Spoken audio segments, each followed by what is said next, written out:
हाँ, आज अपन फिजिक्स का चैप्टर 12 जो आपका है इलेक्ट्रिसिटी यानी कि विद्युत वाला जो चैप्टर है उसकी फुल पीएचडी करने वाले हैं, जो आपके बिल्कुल एग्जाम के पॉइंट ऑफ व्यू से बहुत ज़्यादा इंपॉर्टेंट है। पहले थोड़ी सी बातें मेरी सुननी है कि जो आपका चैप्टर 12 है, ठीक है, इलेक्ट्रिसिटी वाला, विद्युत वाला, ये इस बार आपके 8 नंबर का आ रहा है, ठीक है। और ये बहुत बड़ी चीज़ है, 8 नंबर का इस बार ये आ रहा है।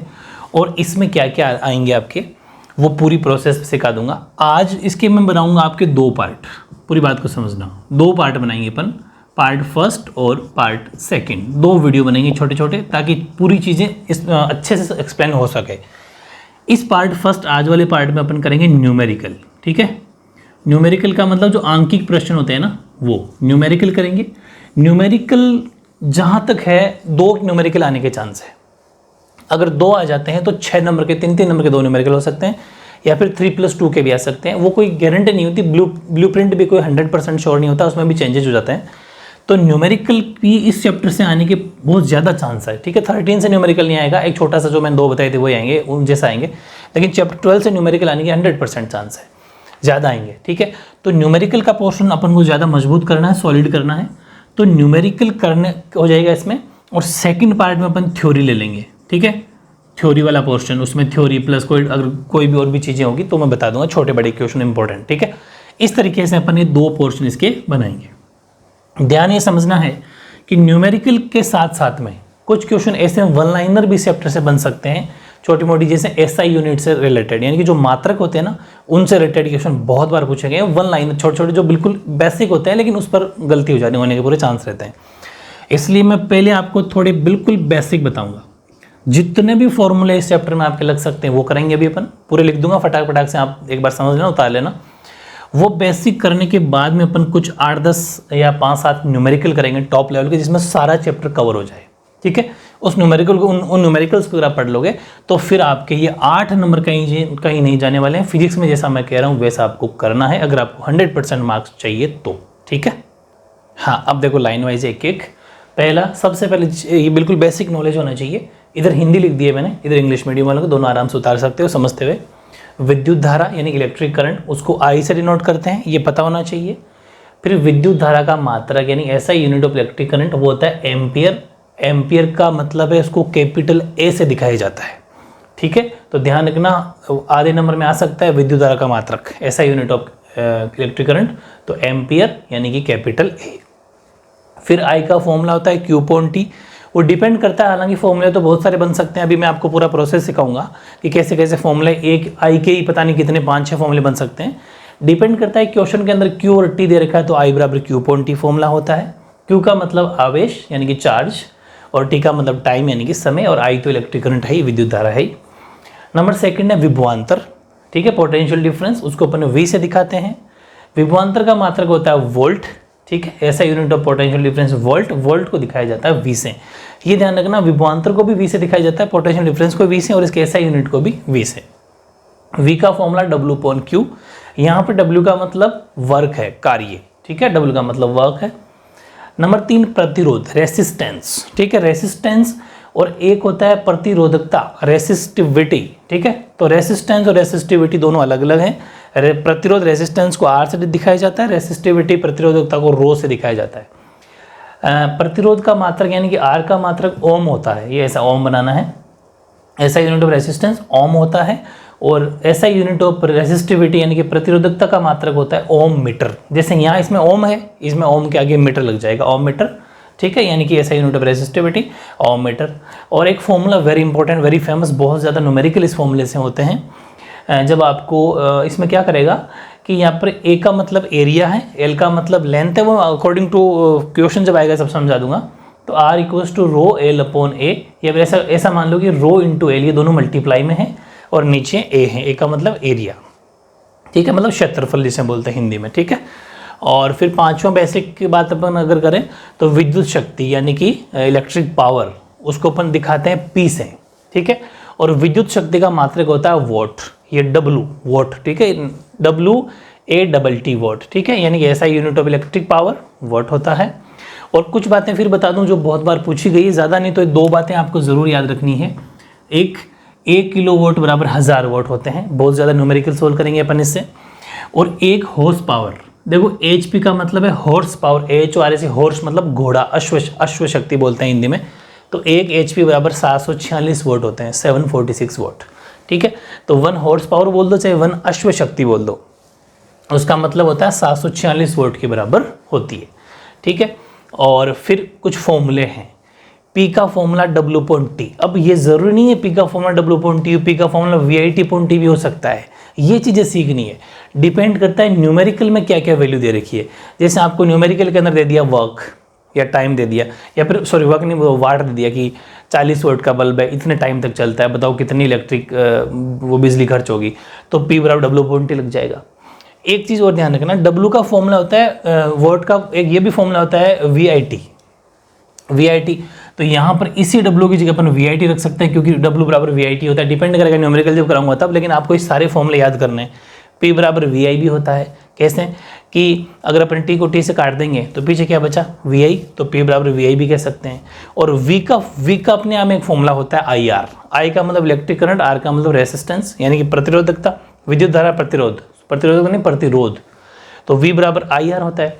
तो अगर इस IR को आप इस V की जगह रखते हो, इस V की जगह, तो क्या फॉर्मूला बन जाएगा, इस देखो मैं रख के बताता हूँ। P बराबर इस V की जगह रख देता हूँ IR, तो I और R, और पहले से एक I था, तो कितना I इंटू आई कितना हो गया, P बराबर I²R। बस वही लिखा है मैंने, P बराबर I²R होता है।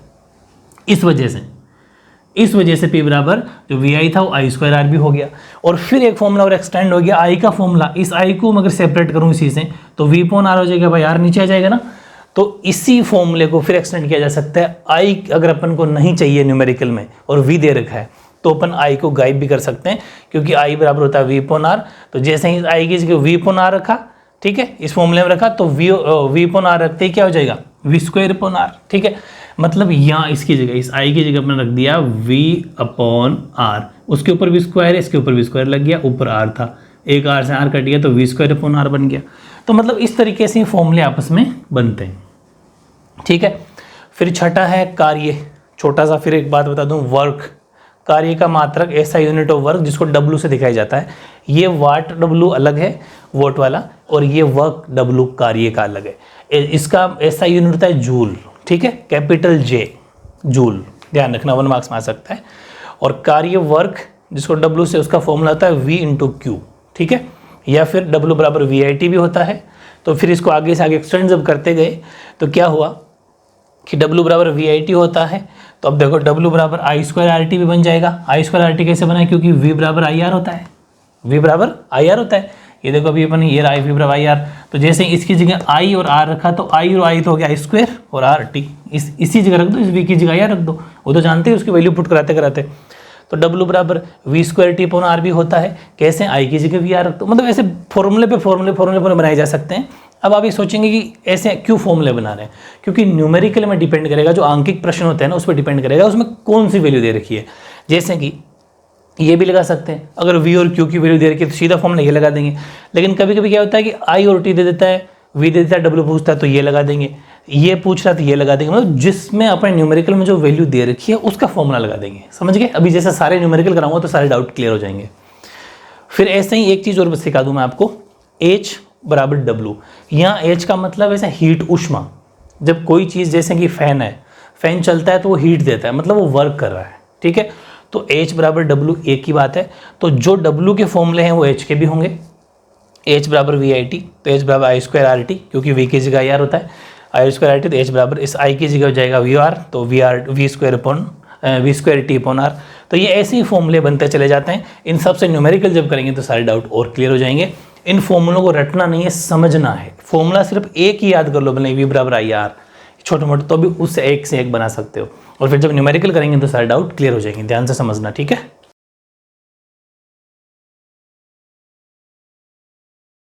हाँ, वैसे ही देखो, फिर एक इंपॉर्टेंट चीज़ है, बहुत इंपॉर्टेंट चीज़ें अच्छे से एक बार उतार लेना, पूरा रिवीजन हो जाएगा। एग्जाम देने से पहले इनको एक बार रिवीजन करके जाना बहुत ज़रूरी है। सीरीज कॉम्बिनेशन अपन पढ़ेंगे जब न्यूमेरिकल करेंगे, श्रेणी क्रम संयोजन, उसका फॉर्मूला मैंने RS का मतलब सीरीज, R1 + R2 + मतलब रेसिस्टेंस को ऐसे लाइन में जोड़ा जाता है। प्रतिरोध को कैसे जोड़ा जाता है? लाइन में। और एक होता है पैरेलल कॉम्बिनेशन, समानांतर क्रम संयोजन। ये अपॉन में होता है, 1/R, P का मतलब पैरेलल, समानांतर। 1/R1 plus R2, 1/R2 plus 1/R3 dot, इस तरीके से जुड़ते जाते हैं कितना रेसिस्टेंस है। अगर वो 3 है, 4 है, 5 है, 8, 10 कितने भी हो, आगे डॉट डॉट का मतलब है कितने भी हो। एक वेरी इंपॉर्टेंट 1 मार्क्स में क्वेश्चन पूछा गया है, हालांकि इसकी थ्योरी भी है, जूल का तापन नियम, 3-4 लाइन का आंसर है इसका, लेकिन जूल्स हीटिंग लॉ का एक फॉर्मूला भी होता है जो मैंने अभी आपको जस्ट 8वां पॉइंट कुछ लिखवाया था, H बराबर I² RT। ये जूल्स हीटिंग लॉ है, उसका फॉर्मूला है, जूल का तापन नियम का फॉर्मूला, यानी कि H का मतलब यहाँ पर हीट है, ऊष्मा, H बराबर I² RT। इंग्लिश मीडियम हो चाहे हिंदी मीडियम, फॉर्मूला ऐसा ही लिखा जाता है, ठीक है। फिर एक वेरी इंपॉर्टेंट बात बताता हूँ जो 1 मार्क्स में पूछी गई थी, 1 एम्पियर की वैल्यू होती है 1 कूलाम बटा 1 सेकेंड। 1 एम्पियर की वैल्यू 1 कूलाम बटा 1 सेकेंड, हिंदी में लिख दिया मैंने, इधर इंग्लिश वालों के इधर इंग्लिश में, या फिर इसको ऐसा शॉर्ट में लिख सकते हो 1A, ए का मतलब एम्पियर, बराबर 1C/1S, सी का मतलब कूलाम, एस का मतलब सेकेंड, या फिर 1 = 1 कूलाम पर सेकेंड, यानी कि 1 कूलाम प्रति सेकेंड।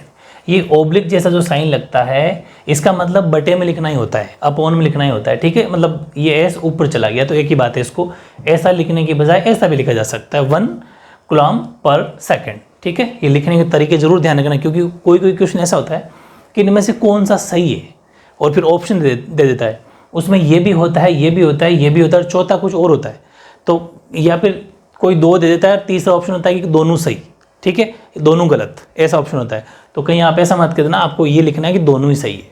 अगर ऐसा भी लिखा हुआ है तो भी सही है, ऐसा लिखा हुआ है तो भी सही है, ऐसा लिखा है तो भी सही है, आपको सारा पता होना चाहिए। ऑप्शन आजकल के ऑब्जेक्टिव ऐसे दिमाग वाले क्वेश्चन आने लग गए जो होते बहुत बेसिक है, लेकिन जो रट के जाता है फिर वो मुश्किल हो जाता है। 13, if n charge are flowing then, यदि n आवेश लग रहा है, आवेश का मतलब चार्ज, अगर n चार्ज लग रहा है किसी भी चीज़ पर, वो न्यूमेरिकल में जब पता चलेगा तो एक फॉर्मूला होता है Q बराबर NE। हालांकि Q का मैंने फॉर्मूला और भी लिखवाया था, लेकिन जब n आवेश दे रखा हो क्वेश्चन, वो न्यूमेरिकल जब आएगा तो पता चल जाएगा, तो Q बराबर NE होता है। अब E का मतलब, n का मतलब तो जो भी आवेश दे रखा होगा नंबर ऑफ, वो देख लेंगे अपन, n की तो वैल्यू निकालनी होती है, लेकिन E की आपको याद करनी पड़ेगी। ये क्वेश्चन में ना भी दे तो अपन को याद होनी चाहिए, E की वैल्यू 1.6 × 10⁻19 कूलम, ठीक है। C का मतलब कूलम है, इसको बिल्कुल अच्छे से याद कर लेना, 1 मार्क्स में अलग से भी पूछी जाती है E की वैल्यू, ठीक है। E का मतलब यहाँ पर इलेक्ट्रॉन है, नंबर ऑफ इलेक्ट्रॉन। फिर 14, 1 वोल्ट, 1 वोल्ट की वैल्यू होती है 1 वोल्ट × 1 एम्पियर, बिल्कुल पूछा गया है। 1 वोल्ट जो अभी बताया था ना मैंने आपको, 1 वोल्ट, ये वोल्ट जो इलेक्ट्रिक पावर में जो आता है, विद्युत शक्ति में जो जिसका ऐसा यूनिट होता है, उसकी वैल्यू होती है 1 वोल्ट × 1 एम्पियर, शॉर्ट में 1V × 1 एम्पियर भी लिख सकते हो। 15 वेरी इंपॉर्टेंट बात है, एक kWh मतलब ये यूनिट है, एक यूनिट को किससे दिखाते हैं अपन, kW/h, ये एक यूनिट की वैल्यू होगी। अगर अपन को किसी भी घर की, अपन न्यूमेरिकल कराऊंगा मैं आपको, अगर अपन को यूनिट निकालना कि कितने यूनिट आएंगे, इतने फैन चलते हैं, इतना एसी चलती है, इतना वो चलता है, उन सब का अगर अपन यूनिट निकालेंगे तो kW/प्रति घंटे में बदलना पड़ेगा, तब उसके बाद में वो यूनिट आता है। इसको अगर अपन कह दिया कि इसको जूल में कन्वर्ट करो, तो 1 किलोवाट को कैसे, kW/घंटा कैसे चेंज करेंगे, 1 किलोवाट × 1 आवर, भाई H का मतलब 1 घंटा। धीरे धीरे CD से CD उतारनी है, इसको डायरेक्ट ऐसा नहीं लिखना है, ऐसा सीढ़ियाँ मतलब एक स्टेप में समझाना है। 1 किलोवाट में 1000 वाट होते हैं, 1 घंटे में 60 × 60 सेकंड होते हैं, 3600 बोल दो, चाहे 60 × 60 बोल दो। कैसे कि 1 घंटे में 60 मिनट और हर मिनट में 60 सेकंड, तो 60 × 60 3600। फिर 1000 वाट और इस 3600 को जब मल्टीप्लाई करेंगे तो 3.6 × 10⁶ आएगी। कैसे कि वो ये तो है 1000, ठीक, और वो है 3600, 60 × 60। इसको जब मल्टीप्लाई करोगे तो ये हो जाएगा 36 और 5 लग जाएंगे 0, क्योंकि 2 तो ये 3 ये, सीधा मल्टीप्लाई करेंगे तो 5 0 हो गया। और मैंने आपको एक सिस्टम बताया था, जब इतनी बड़ी वैल्यू हो तो हमेशा एक डिजिट के बाद में पॉइंट लगाया जाता है, छोटी क्लास में पढ़ते थे तो 3.6 यहाँ पॉइंट लगेगा हमेशा, एक वैल्यू के जस्ट बाद में, इनटू पॉइंट के बाद में जितने भी नंबर है 1 2 3 4 5 6, तो वो उसके ऊपर पावर लग जाती है, ठीक है। ये बातें तो खैर मैंने पहले बता रखी है आपको। तो 3.6 × 10⁶ जूल हो जाएगा। ये आपको याद रखना है, 1 किलोवाट की वैल्यू क्या होती है जूल में, 3.6 × 10⁶ जूल। हिंदी में जूल ऐसे लिख देना, इंग्लिश वाले ऐसे लिख देना, ठीक है। इसी से रिलेटेड क्वेश्चन है, अगर एग्जाम में आए तो आया हुआ भी है, कॉमर्शियल यूनिट ऑफ एनर्जी या फिर commercial unit of electric current, दोनों ही बातें आ सकती है। ईसी लिख रहा हूँ शॉर्ट में, इलेक्ट्रिक करंट, तो उसका फॉर्मूला होता है kWh, किलोवाट आवर। विद्युत ऊर्जा का व्यापारिक मात्रक, विद्युत ऊर्जा का व्यापारिक मात्रक होता है किलोवाट घंटा, जो यही जो अभी लिख के आ रहा है ना, यही होता है, ध्यान रखना 1 मार्क्स में kWh। और अगर वैल्यू पूछ ले 1 किलोवाट की, तो ये जो मैंने अभी लिखवा दिया ऊपर 3.6 × 10⁶ जूल होती है। तो ये 15-16 जितने भी वेरी इंपॉर्टेंट पॉइंट है, इनको बहुत अच्छे से आपको बिल्कुल अच्छे से फुली याद करके जाना है एग्जाम से पहले। और अब अपन न्यूमेरिकल करेंगे, और कोई छोटी मोटी बात आएगी तो एक काम करना, आधा पेज और छोड़ देना, जहाँ पर ये पॉइंट लिखें तो वहाँ पर जाके और ऐड कर लेना। उसके बाद में न्यूमेरिकल से रिलेटेड और इन SI यूनिट से रिलेटेड कोई सिंगल मार्क्स नहीं कट सकता, और एक वीडियो आ जाएगा थ्योरी का, फिर तो कोई सवाल ही नहीं है कोई मार्क्स काटने का, ठीक है।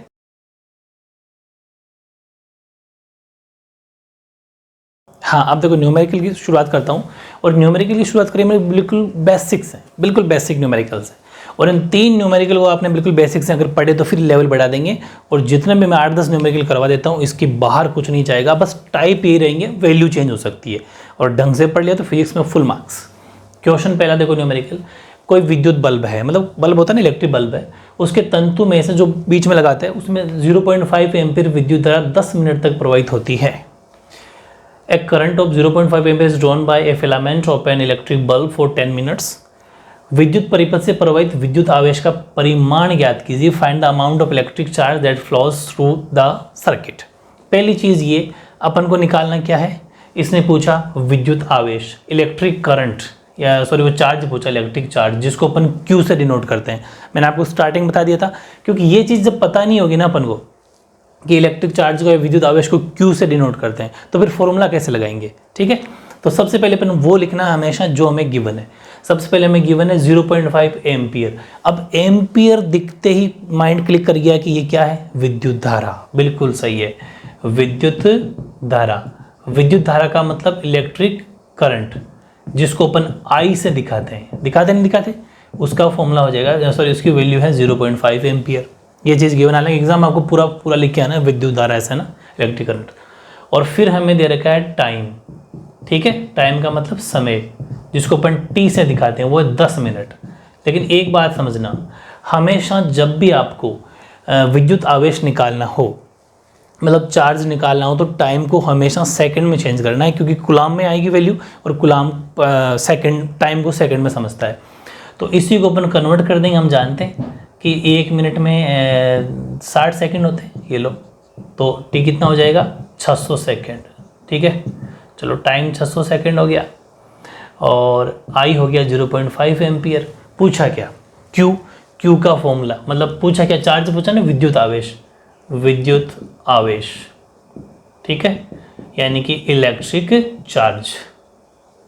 इलेक्ट्रिक चार्ज को Q से दिखाते हैं, और Q का फॉर्मूला होता है IT कैसे हुआ, मैंने आपको I का फॉर्मूला लिखवाया था स्टार्टिंग में, I का फॉर्मूला T/Q बोल दो, चाहिए सॉरी Q/T, तो उसी से बन गया भाई। I का फॉर्मूला Q/T होता है, I का फॉर्मूला Q/T लिखवाया था मैंने आपको। तो Q अगर Q सेपरेट करना हो तो ये इसके के साथ मल्टीप्लाई में चला जाएगा, मतलब उसी फॉर्मूले से फॉर्मूला बन गया। अब Q बराबर IT ही क्यों लगाया, Q बराबर N ही क्यों नहीं लगाया, मैंने कहा था ना कि Q बराबर NE भी होता है। तो जब यहाँ पर नंबर आवेश है ही नहीं N, मतलब आवेश का मतलब चार्ज N नहीं है और इलेक्ट्रॉन भी नहीं है, तो Q बराबर NE क्यों लगाएं, समझ रहे हो। तो डिपेंड करता है कि कौन सा फॉर्मूला कब लगाना है, लेकिन न्यूमेरिकल में जैसी वैल्यू हो उस अकॉर्डिंग लगता है, ठीक है। तो यहाँ पर Q बराबर IT, तो यानी कि Q बराबर I का मतलब तो हो गया आपका 0.5 और T का मतलब 600 सेकेंड, ठीक है। इसका मल्टीप्लाई करोगे तो एक तरीका और बताता हूँ स्मार्ट स्टडी करने का तरीका, कि 0.5 को अपन 1/2 लिख सकते हैं भाई, 0.5 को अपन 1/2 लिख सकते हैं ना, पॉइंट हटाओ, नीचे 10 लगाओ, एक कट गया 1/2, ये तरीका होता है, इंटू 600। तो इससे क्या हो गया, सीधा कट जाएगा। तो Q बराबर 300 कुलाम। क्योंकि अब सुनो, मैंने यहाँ पर C लगाया है क्योंकि Q का मतलब है चार्ज, इलेक्ट्रिक चार्ज, विद्युत आवेश, और उसका SI यूनिट होता है कुलाम, यानी कि C। ये SI यूनिट यानी कि मात्रक ही आंसर के पीछे सेंटीमीटर, किलोमीटर, लीटर होता है ना, वैसे फिजिक्स के अंदर उसका SI यूनिट लगता है, जो जिसकी वैल्यू पर निकाल रहे हैं। अभी अपन Q की निकाल लेते तो इसके लगा देंगे C, यानी कि कुलाम। तो ये आ गया आंसर आपका फर्स्ट, बेहद आसान है, ठीक है। अब देखो सेकंड क्वेश्चन, यदि किसी विद्युत बल्ब के तंतु का प्रतिरोध 1200 ओम है, how much current will an electric bulb draw from A 220 volt source if the resistance of the bulb filament is 1200 ओम। तो वह बल्ब 220 स्रोत से कितनी विद्युत धारा लेगा। यहाँ पर उसने क्या पूछा, विद्युत धारा, इलेक्ट्रिक करंट की वैल्यू पूछ रहा है वो, ठीक है। करंट बोल दो चाहे इलेक्ट्रिक करंट बोल दो, इलेक्ट्रिक करंट पूछ रहा है कि एक क्या है कि 220 वोल्ट का एक बल्ब है, 1200 ओम के रेसिस्टेंस से जुड़ा हुआ है, तो बताओ कितना लाइट खर्च होगी ये मान लो, ठीक है।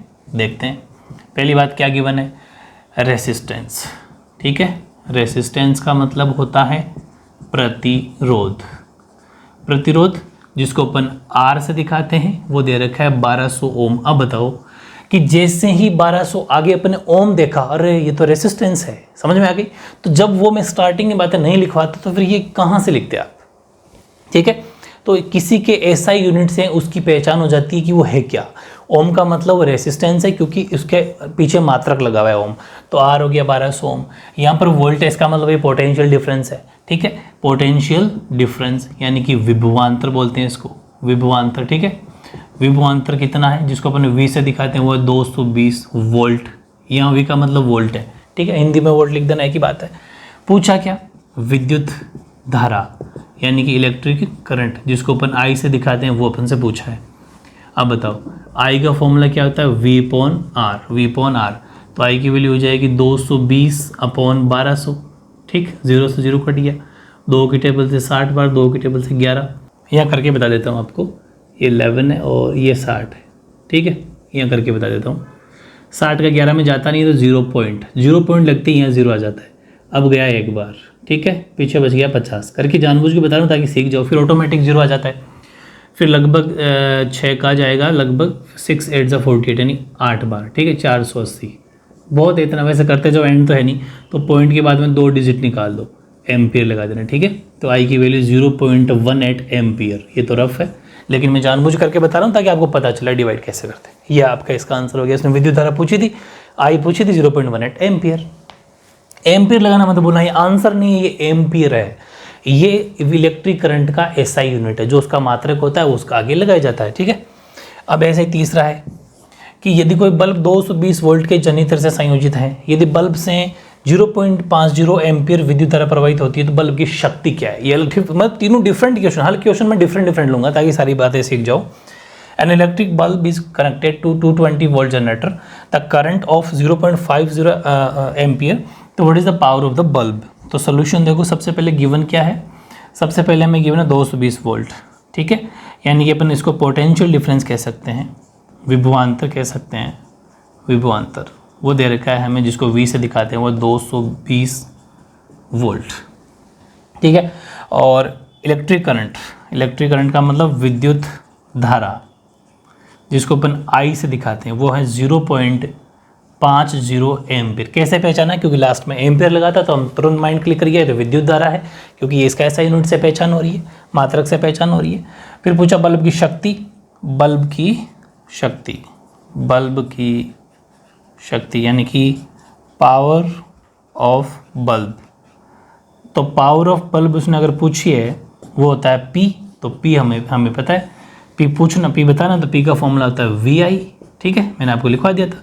वी की वैल्यू 220 इंटू आई की वैल्यू 0.5, 5 के आगे 0 लगाओ चाहे मत लगाओ, बात एक ही है। तो अब इसका वही वापस टेकने का 1/2 कर लो। 0.5 का मतलब क्या था, 1/2, 1/2 का मतलब जब मल्टीप्लाई करोगे तो वो हो जाएगा 1/2 का मतलब 2 से 220 कट जाएंगे तो 110, ठीक है, 110 वाट, 110 वाट आ जाएगा। क्योंकि वाट क्यों आया, क्योंकि मैंने आपको लिखवाया था पी का मात्रक, पी का एसआई यूनिट, इलेक्ट्रिक पावर, विद्युत शक्ति का एसआई मात्रक जो होता है उसका आंसर में लगेगा वाट, यानी कि 110 वाट का वो बल्ब है उसकी पावर होगी। तो मतलब बहुत आसान है, जब तक आपको एसआई यूनिट याद नहीं होंगे तो आप आंसर में, जैसे आपने आंसर निकाल दिया, सपोज 0.18 आंसर निकाल दिया, और अगर आपने आगे एम्पियर नहीं लिखा तो आपका आधा नंबर कट जाएगा, और अगर आपने 110 लिखा इसके आगे वाट नहीं लिखा तो भी आपके मार्क्स कट जाएंगे। क्योंकि क्या है 110, क्या है बताओ, है ना भाई, लीटर है, किलोमीटर है, वाट है, क्या है, तो वो लिखना ज़रूरी होता है। इसलिए एसआई यूनिट का मतलब है मात्रक भी याद होने चाहिए, सारे फॉर्मूले याद होने चाहिए। न्यूमेरिकल बहुत आसान होता है, बस थोड़ी सी वो जो मैंने आपको बेसिक इंट्रोडक्शन स्टार्टिंग बताया था उसको अच्छे से याद कर लेना, ठीक है।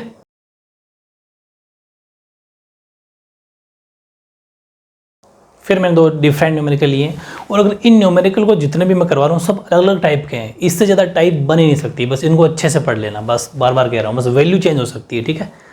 न्यूमेरिकल अगला 4th कि किसी अज्ञात प्रतिरोध के प्रतिरोधक के सिरों से 12 वोल्ट की बैटरी को संयोजित करने पर परिपथ में 2.5 मिली एम्पियर, फिर नई चीज़ सीखने को मिलेगी आपको, ठीक है, विद्युत धारा प्रवाहित होती है। तो प्रतिरोधक का प्रतिरोध ज्ञात कीजिए, परिकलित कीजिए।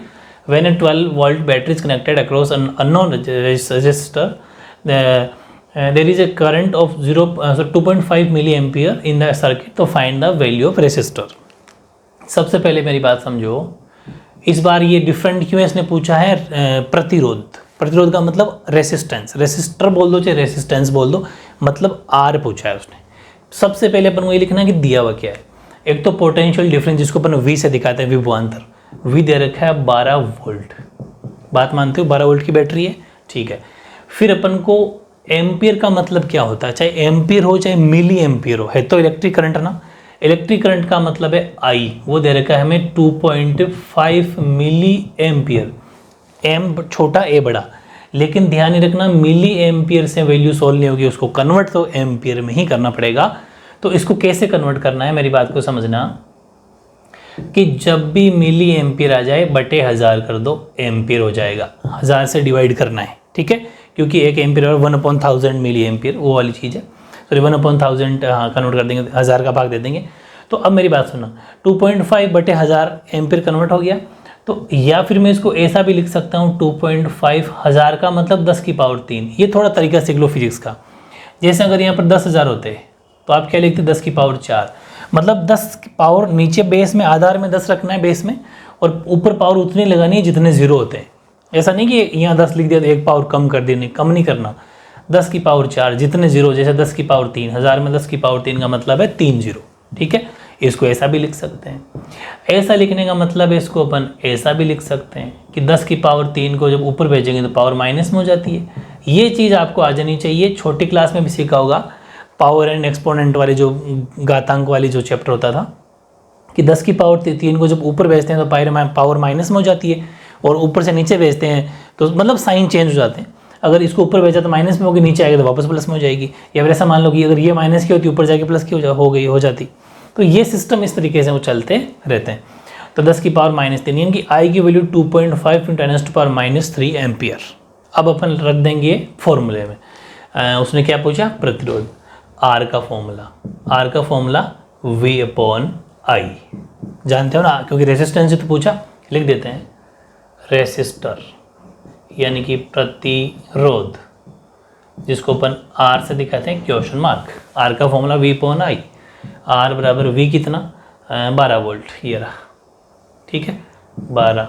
आई कितना 2.5 × 10⁻³ तो आर की वैल्यू क्या हो जाएगी। अब देखो फिर टेक्निक सीखो, पॉइंट रिमूव करो, जीरो लगा दो, पॉइंट हटा के जीरो लगा देंगे, यानी कि इसको ऐसा लिख दो 120/25, 10 की पावर 3 को ऊपर भेज दो ताकि प्लस में हो जाए, खत्म। 5 की टेबल से 5 बार, ये 5 की टेबल से 5 × 2 = 10 और 24, फिर इसे कट जाएगा तो आर की वैल्यू आ जाएगी 5 × 4 = 20, 5 का 24 से काटेंगे तो 5 × 4 = 20 यानी 5 अट्टे और फिर 5 अट्टे 40, 5 × 8 = 40, ठीक है, इंटू 10 की पावर 3। फिर समझना, हम बड़ी टेक्निक से सोल्यूशन करवा रहा हूँ, एक एक चीज़ खोल के। अब 4.8 × 10 की पावर 3 का मतलब वापस अगर खोलें तो 1000, तो आर का मतलब अगर 4.8 को 3 जीरो से मल्टीप्लाई करेंगे, मिस्टर मैं आपको एक टेक्निक बताता, दिल्ली और मिस्टर, डिवाइड में लेफ्ट और मल्टीप्लाई में राइट। अगर आपने मेरे से मैथ्स पढ़ी तो मैं टेक्निक बताता रहता हूँ। मल्टीप्लाई में राइट साइड पॉइंट खिसकेंगे, तो अभी ये दोनों मल्टीप्लाई में है तो राइट साइड पॉइंट खिसक जाएंगे, कितना, जितने जीरो है, 1 2 3, ये तीनों जीरो हो गए कंप्लीट, ठीक है। तो आर बराबर 4800 ओम, या फिर आर बराबर इसको किलो जूल में अगर चेंज कर दे हो तो 4.8 किलो ओम कर दो, ठीक है। इस तरीके से भी अपन इसको लिख सकते हैं, या तो ओम 4800 ओम, या फिर आपको पता है 1 किलो ओम बराबर 1000 ओम होते हैं, तो 1000 का डिवाइड करोगे तो 4.8 किलो ओम भी हो जाएगा। दोनों ही आंसर सही, ये भी आंसर सही है और ये भी आंसर सही है। तो बहुत बढ़िया क्वेश्चन था आपका, एग्जाम्पल नंबर मान लो चाहे क्वेश्चन नंबर 4 कंप्लीट। अब लेते हैं नेक्स्ट, वो है आपका 9 वोल्ट की बैटरी है। सोल्यूशन देखो, बहुत बढ़िया क्वेश्चन है, फिर चेंज कर दिया मैंने। इसमें आप सीखेंगे सीरीज कॉम्बिनेशन, यानी कि श्रेणी क्रम सीखेंगे आप इसके अंदर, ठीक है। 0.2 एम्पियर, 0.3 एम्पियर, 0.4, 0.5, सॉरी एम्पियर नहीं, ओम इतने, और 12 ओम इतने प्रतिरोधक है। मतलब आपको 9 वोल्ट की तो बैटरी दे रखी है, तो वी तो हो गया 9 वोल्ट, ठीक। आर हमें गिवन है 0.2। तो अब मेरी बात सुनना, ये जितने भी 1 2 3 4 5 6 7 अगर ओम ओम ओम ओम मतलब कि अगर रेसिस्टेंस दे रखे हो तो R1 R2 इस तरीके से लिखना है, R3, ठीक है, आगे ओम लगा देना, R4 R5 और R6 है 12 ओम। इस तरीके से 6 R आपको दे रखे हैं, ठीक है। अब सभी को ऐड करना है, तो क्योंकि लिखना है आपको, बिकॉज ये किस में है, इन सीरीज कॉम्बिनेशन, ठीक है, सीरीज कॉम्बिनेशन साफ साफ लिखा हुआ है क्वेश्चन में। सीरीज कॉम्बिनेशन का मतलब है श्रेणी क्रम में, ठीक है, श्रेणी क्रम में होने की वजह से, श्रेणी क्रम में होने पर, अगर वो श्रेणी क्रम में है तो R क्या हो जाएगा, R1 plus R2 plus R3 plus R4 plus R5 plus R6, R6 है 1 2 3 4 5 ही है, ठीक है। तो R1 R2 R3 R, अच्छा तो रिपीट हो गया ये, ठीक है। तो इस तरीके से 5 ही है आपके, वो 6 नहीं है, तो R5 ये ऐड कर देंगे अपन। तो R1 0.2 0.3 0.4 0.5 और 12, ठीक है। तो R की वैल्यू क्या हो जाएगी, पहले पॉइंट पॉइंट को जोड़ लो एक साथ, या फिर 12 के साथ जोड़ देना, 5 और 4 9, 9 और 3 12 तो 14, ठीक है। यानी कि 12 प्लस 0.14 इस तरीके से मान लो, ठीक है। या फिर ऐसा 0.14 नहीं होगा, 10 के बाद में नेक्स्ट वैल्यू में चला जाएगा तो 1.4 हो जाएगा, तो R की वैल्यू हो जाएगी 13.4 ओम। एक बार फिर से करके बता दूं, पॉइंट्स में ऐड करने में मुश्किल पैदा हो सकती है, ऐसा करना, ये 12 है, यहाँ 0. इस तरीके से, ठीक है, इस तरीके से अगर ऐड करोगे 0.4 0.5 तक ही है, तो देखो 5 8 9 3 12 तो 14, 1 कैरी यहाँ लगे तो ये आ जाएगा 13, ठीक है। इस तरीके से जोड़ना, हर चीज़ बताता हूँ मैं, क्योंकि खूब सारे स्टूडेंट ऐसे होते हैं कि छोटी छोटी मिस्टेक उनकी होती है, क्योंकि कुछ बेसिक जो मैथ्स होती है उनकी वीक हो सकती है, लेकिन टेंशन नहीं लेनी, मैं आपको सारी करवा दूंगा। ये हो गया, R कितना हो गया 13.4 ओम, V कितना हो गया 9 वोल्ट।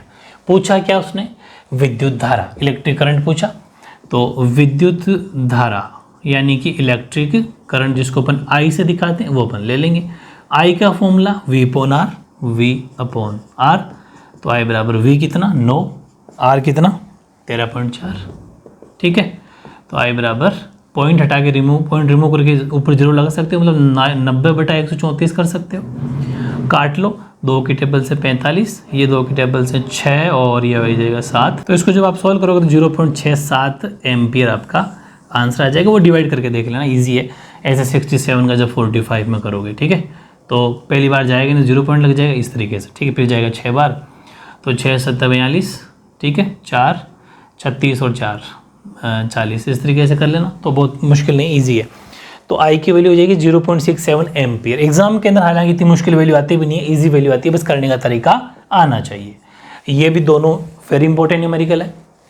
अब सुनो, ये इंपॉर्टेंट कैसे है कि यहाँ पे सीरीज दे रखा था, श्रेणीक्रम दे रखा था, इसलिए अपन ने आर को ऐसे जोड़ा।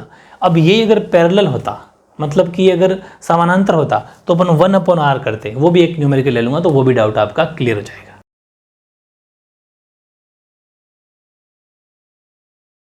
अब देखो फिर 2 नए न्यूमेरिकल, दोनों बिल्कुल डिफरेंट तरीके के, ठीक है। अब इसमें तो 2 बातें सीखोगे आप, ऐसा डायग्राम दिया हुआ रहेगा। अच्छा, इस डायग्राम में क्या बातें सीखोगे, दोनों बातें सीख जाओगे कि सीरीज कॉम्बिनेशन में डायग्राम कैसा बनता है और पैरेलल कॉम्बिनेशन में डायग्राम कैसा बनता है, यानी कि श्रेणीक्रम संयोजन के अंदर चित्र कैसे बनता है और समांतर क्रम संयोजन में चित्र कैसे बनता है। अब इसको पहले समझो, ये डायग्राम दे रखा होगा, एग्जाम आया हुआ क्वेश्चन है, और आपसे पूछा कि रेसिस्टर या फिर रेसिस्टेंस बताओ और विद्युत धारा इलेक्ट्रिक करंट भी बताओ, ठीक है। सोल्यूशन समझने स्टार्ट करने से पहले एक बात सुनो, पहले इस डायग्राम को देखो, ठीक है। और हमेशा डायग्राम को देखने से ये पता करना है कि तो 6 वोल्ट की बैटरी है, इसका मतलब वोल्टेज है 6 वोल्ट। एक बात तो ये पता चल गई, 6 वोल्ट की तो बैटरी, ठीक है। 6 वोल्ट की बैटरी के बाद में और हमें क्या क्या गिवन है, और हमें गिवन है 2 ओम 2 ओम 2 ओम 2 ओम। ये क्या है, इसका मतलब ये है, हमेशा ऐसा देखा करो, अगर इस लाइन को देखें, इस एक वायर को देखें, इस तार को देखें, 2 और 2 दोनों एक ही लाइन में है। सीरीज कॉम्बिनेशन का मतलब ये होता है कि जैसे बड़े बड़े शोरूम होते हैं, कपड़ों के शोरूम मान लो, चाहे शूज़ के शोरूम मान लो, कोई से मान लो, एक स्विच में एक साथ 10 लाइट ऑन हो जाती है, एक साथ 20 लाइट ऑन हो जाती है, वो सीरीज कॉम्बिनेशन होता है। हमारे घरों में सीरीज कॉम्बिनेशन नहीं होता, हमारे घरों में श्रेणीक्रम संयोजन नहीं होता, हमारे घरों में होता है समानांतर यानी कि पैरेलल। जैसे हमारा फैन है तो फैन का स्विच अलग है, एसी का स्विच अलग है, अपने कूलर का स्विच अलग है, फ्रिज का, उन सब का स्विच अलग अलग होता है, बल्ब का स्विच अलग है, क्योंकि हमें जिसकी ज़रूरत है हम उसको ऑन कर लेते हैं। एक साथ 20 लाइट क्यों ऑन करें, ठीक है। हमारे घरों में भी छत पे हम खूब सारी लाइट लगाते हैं, लेकिन एक साथ थोड़ी ना ऑन करते हैं, सबके स्विच अलग इसलिए रखते हैं कि जिसकी नीड हो, जिसकी ज़रूरत हो ऑन कर लें। लेकिन शोरूम वगैरह के अंदर तो क्या होता है कि बहुत ज़्यादा लाइटें होती है, तो उतने सारे स्विच लाना वो फिर गलत है उनको, क्योंकि वैसे हमको सारा ऑन रखना पड़ता है।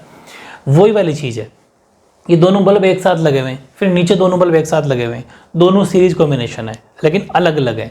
फिर वापस अगर दोनों तारों को देखें तो ये आपस में, देखो मैं आपको सॉल्यूशन करके बताता हूँ, वेरी इंपॉर्टेंट, ध्यान से समझना। पहली बात मैं करता हूँ R1, तो वो R1 प्लस R2, मतलब इसको मैं दिखा देता हूँ, R ऐसे ऊपर वाला डैश है, R डैश हो जाएगा आपका 2 ओम प्लस 2 ओम, तो R डैश हो गया 4 ओम। ये कौन सा की बात की मैंने, इस ऊपर वाले की। ऐसे ही नीचे वाला उसको लिख देते हैं R डबल डैश, ये हो जाएगा वापस R3 प्लस R4, क्योंकि 1 2 हो गया, 3 4 ये मान लेते हैं, तो R डबल डैश का हो जाएगा ये भी 2 ओम प्लस 2 ओम। बहुत ईजी है समझना ना, 4 ओम। इस तरीके से 2 ऊपर के 2 नीचे के 4। लेकिन अब इसको इकट्ठा कर लिया, नीचे वाले इकट्ठा कर लिया, लेकिन अगर इन दोनों को आपस में देखें तो वो दोनों आपस में पैरेलल है, समानांतर। देख लो, मतलब एक वायर इधर जा रहा है, एक नीचे आ रहा है, मतलब दोनों ऐसे ऊपर नीचे हैं, तो वो आपस में समानांतर है। ध्यान से समझना, ये दोनों आपस में समानांतर है या फिर समांतर हैं, यानी कि पैरेलल हैं। समझ में आ गई। इसलिए 1/r_p बराबर 1/r dash plus 1/r double dash, ये दोनों। हालांकि ये डैश और डबल डैश हमने मन से नाम दिए, तो आप भी दे सकते हो। तो ये हो जाएगा 1/r पैरेलल यानी कि 1/r समांतर क्रम बराबर 1/4 प्लस 1/4, तो 1/r पैरेलल बराबर एलसीएम है 4, तो ये हो जाएगा 1 + 1 यानी कि 1/r समांतर बराबर 2/4 कट गया, तो 1/r समांतर हो गया 1/2। लेकिन हमें r चाहिए सेपरेट, क्रॉस मल्टीप्लाई किया तो r पैरेलल आ गया 2 ओम। p लिखो तो एक दो, वरना कोई ज़रूरत नहीं है, क्योंकि वैसे भी अभी अपन को पैरेलल की वैसे भी लिखा दिया तो वो पैरेलल ही एक तरीके से, फॉर्मूला लिख देना। तो r फाइनली r क्या आया, 2 ओम। ये चीज़ सीखनी है, ठीक है। 4 और 4 8 दिखने में है, लेकिन दोनों जब आपस में पैरेलल हैं, समानांतर, इसलिए समानांतर का फॉर्मूला ये लगता है, सीरीज का फॉर्मूला ये लगता है, ठीक है। तो r dash upon r double dash, दोनों का एलसीएम ले लिया, एलसीएम 4 आया, एक बार 2/4 कट गया 1/2, क्रॉस मल्टीप्लाई किया तो r ऊपर 2 इधर, तो r की वैल्यू 2 ओम आ गई। तो r 2 ओम, v 6 वोल्ट। पूछा क्या, प्रतिरोध। एक आंसर तो ये रहा, ये लो आंसर, ये ला। रेसिस्टर पूछा था, रेसिस्टर का मतलब R। एक पूछा इलेक्ट्रिक करंट I का फॉर्मूला आता है V/R, ठीक है। तो I बराबर V कितना 6, R कितना 2, कट गया, तो I बराबर 3 एम्पियर, क्योंकि I को किससे दिखाया जाता है, एम्पियर। ये दोनों आंसर आ गया। विद्युत धारा 3 एम्पियर, प्रतिरोध रेसिस्टर 2 ओम। बहुत आसान है, बिल्कुल ही मुश्किल नहीं, कितनी इंटरेस्टिंग है फिजिक्स। फ्री फॉरवर्ड नंबर है, 3 नंबर का न्यूमेरिकल है, अगर आएगा तो फ्री फॉरवर्ड 3 नंबर है, कुछ याद नहीं करना। ऐसे ही न्यूमेरिकल नंबर 7 है, किसी विद्युत स्त्री, मतलब जो आयरन होती है, प्रेस, कपड़ों को प्रेस जो की जाती है, उसमें अधिकतम तापन दर के लिए 840 वोल्ट की दर से ऊर्जा उपयुक्त की जाती है। प्रेस मान लो कि उसमें लाइट करंट भेजी जाती है, ठीक है। Electric iron consumes energy at a rate of 840 volt. फिर विद्युत स्रोत की वोल्टता 220 वोल्ट है, मतलब वी हमें 220 वोल्ट दे रखा है। तो आपसे पूछा विद्युत धारा, इलेक्ट्रिक करंट पूछी, और प्रतिरोध के मान मतलब रेसिस्टेंस पूछा, 2 बातें पूछी, ठीक है। बहुत ईजी। सबसे पहले गिवन क्या है, एक तो हमें दे रखी है तापन दर 840 वोल्ट, तो W हमें, क्योंकि P दे रखा है हमें, शक्ति जिसे बोलते हैं 840 वोल्ट। अब जब आपको ये नहीं पता चलेगा कि ये 840 के आगे जो वोल्ट लिखा है वो P को इंडिकेट करता है, वो मैंने स्टार्टिंग इसीलिए बताया था कि ये चीज़ें पहले पता होनी चाहिए कि वोल्ट किसका मात्रक होता है, ताकि अपन तुरंत पहचान लें कि इलेक्ट्रिक करंट है। हाँ, इलेक्ट्रिक करंट मतलब विद्युत, इलेक्ट्रिक करंट नहीं है ये, इलेक्ट्रिक विद्युत शक्ति है, इलेक्ट्रिक पावर है P, ठीक है। और फिर V वोल्टेज कितना है, 220 वोल्ट। तो बारे दे रखिए विद्युत धारा पूछा एक तो, और एक रेसिस्टेंस या रेसिस्टर, दो बातें पूछी, ठीक है। यानी कि आई और आर उसने दो बातें हमसे पूछी। अब बात आई कि आई वी अपॉन आर फॉर्मूला होता है, जबकि आर तो खुद ही नहीं है, ठीक है। लेकिन एक चीज़ हम जानते हैं, क्या, कि जो पी है पावर, उसका फॉर्मूला वी आई होता है, ये हम जानते हैं। पी का फॉर्मूला क्या होता है, वी आई। अगर पी का फॉर्मूला वी आई होता है तो हमें तो आई चाहिए ना, तो हम क्या करेंगे, पी वी को भेज देंगे इसके नीचे, ये आ गया आई। मतलब फॉर्मूले खुद ही बनाना सीख जाओगे ऑटोमेटिक, जिस अकॉर्डिंग टू नीड हमें ज़रूरत किसकी उस अकॉर्डिंग बना लेंगे। तो यहाँ पर P की वैल्यू हमने रख दिया 840 वोल्ट, नीचे V रख दिया 220, इधर I का I 0 से 0 कट गया, 2 की टेबल से 11 बार, ये 2 की टेबल से 42, फिर 11 की टेबल से कटेगा नहीं, पॉइंट में आंसर आएगा। तो I की वैल्यू आ जाएगी 11 दूना 22 33, यानी कि 3 ऐसे कर लो ना, 44 में 11 से डिवाइड कर लेना, तो 11 का 42 है, 3 बार गया तो 33, फिर आपके 12 में से बच गए 9, फिर लग गया पॉइंट 0, 11 8 ज़ा 88, इस तरीके से आता रहेगा, फिर बच के 2, तो मतलब बहुत 3.81 एम्पियर आपकी आई की वैल्यू हो जाएगी, क्योंकि एम्पियर इलेक्ट्रिक करंट को हम दिखाते हैं, विद्युत धारा को दिखाते हैं एम्पियर से। ए आंसर हो गया। एक निकालना है हमें आर, तो आर के लिए क्या करें, आर अब आई आ चुका, वी पहले से ही है, ठीक है। तो आर बराबर भाई वी पॉन आई होता है ना, तो वी पॉन आई, तो आर बराबर वी कितना 220, आई कितना 3 अच्छा एक चीज़ और बताऊँ मैं आपको, ये जो मैंने 3.81 निकाला, अगर ये आता जाए तो आप इसको एक बढ़ा के भी लिख सकते हो, ये ध्यान रखना। जैसे अपन डिवाइड करें ना, तो वो डिवाइड कंप्लीट नहीं होता, वो आगे बढ़ता जाए, तो हमेशा यहाँ जो भी उसको एक बढ़ा के रोक दो 2 डिजिट बाद, ये एक तरीका होता है मैथ्स का। तो 3.82 ले लेना, 81 भी गलत नहीं है, लेकिन 82 ज़्यादा सही है, ठीक है। अब ये आया जैसे, अब इसको पॉइंट रिमूव अगर करेंगे तो ऊपर 2 लग जाएंगे 0।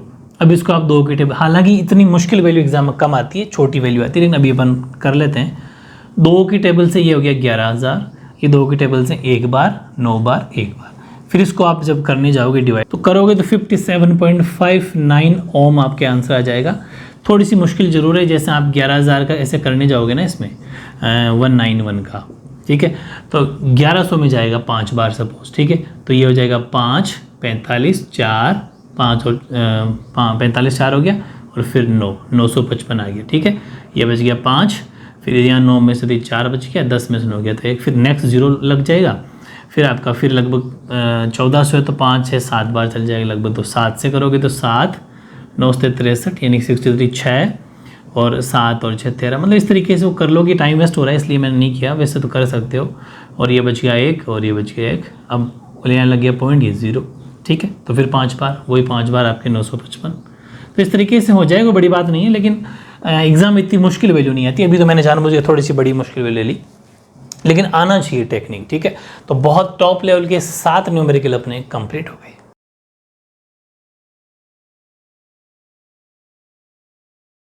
हाँ, तो 7 न्यूमेरिकल सबसे बेस्ट थे। एक न्यूमेरिकल मैंने बिल्कुल डिफरेंट लिया है आपके लिए, ये CBSE के अंदर पूछा गया था, बहुत इंपॉर्टेंट है, डिफरेंट, बिल्कुल थोड़ा सा मुश्किल लग सकता है आपको, CBSE के अंदर पूछा गया था। 2 बल्ब है, एक 40 वाट का, एक 60 वाट का है, ठीक है। इंग्लिश में थोड़ा शॉर्ट में लिखा है, समझ लेना। और 220 वोल्ट की बैटरी के साथ वो जुड़ा हुआ है, और समानांतर क्रम के अंदर, यानी पैरेलल कॉम्बिनेशन है, उसका पैरेलल कॉम्बिनेशन है। और अब आपसे 3 बातें पूछी उसने।